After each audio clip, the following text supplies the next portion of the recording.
Welcome to Viking Preparedness. I'm Pastor Joe Fox. You know, I'm seeing a lot of commentary and things on the internet in the various places I go, how Trump has already sold out. He's selecting all these globalists, these establishment people to fill his cabinet, or, you know, that's who he wants to fill his cabinet.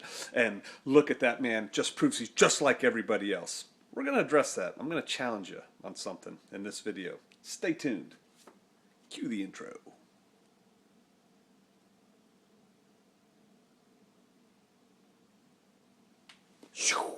We're back. You know, when I was in grad school, I had an exam, and the professor had on one of the questions for the exam words to the effect of, "You have just been elected President of the United States of America. Select your cabinet."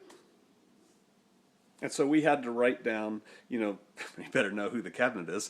We had to write down the cabinet positions and then write down who we would select and why for the cabinet. Interesting exercise. Most people, unfortunately, couldn't even begin to do that today. There's a lot of talk about things that people think they know, and they don't really know. And so let me kind of throw that at you.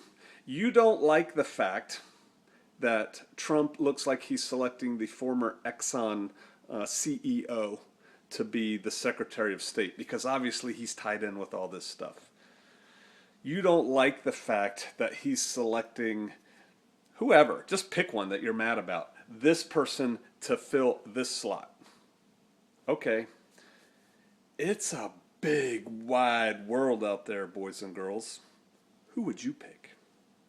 Who would you pick to be Secretary of State of the United States of America, to represent the United States of America to all the world, to make deals with all the world? Because, see, that's what Secretary of State does. The Secretary of State's job is to advance United States interests abroad. The Secretary of State is to fuse potential problems and conflicts into which the United States may have to engage. That's the Secretary of State's job. When they fail, that's when the Secretary of Defense gets to go to work, right? Who would you pick? And why would you pick them? Because, see, I submit to you that you cannot select somebody who could actually do that job, represent the United States abroad, who wasn't a globalist, an elitist, or whatever. You can't pick Martha Johnson, who lives down the street and cooks cookies for the kids on Sundays. You can't pick her to be the Secretary of State. She would fail miserably. You have to pick people with the experience to do what they're going to go do.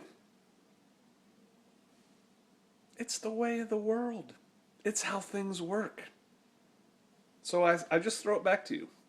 When you say you don't like this candidate, who would you pick instead? And are they an elitist, a globalist? They're going to be an elitist of some kind because they have risen to a position where they have the ability, the gravitas, to do the job that needs to be done at that level. Things to think about. And in the end, let's just go back to this. Let's keep it real for Viking preparedness, right? In the end, it doesn't matter. It really doesn't matter to you personally, sitting in your living room, on your office, or wherever you are right now. Not really. Who gets picked? Your life is going to go on, and you're going to have to deal with things, and you are going to have very little impact. The vast majority of you watching, probably all of you watching, you're going to have very little impact on which way this world's going. It's already been written. You can read that. You can see where it's going. Man, I'm in kind of a bummer phrase today. I need to go do a run again or something. All right. Hey, be cheerful. I'll see you out there.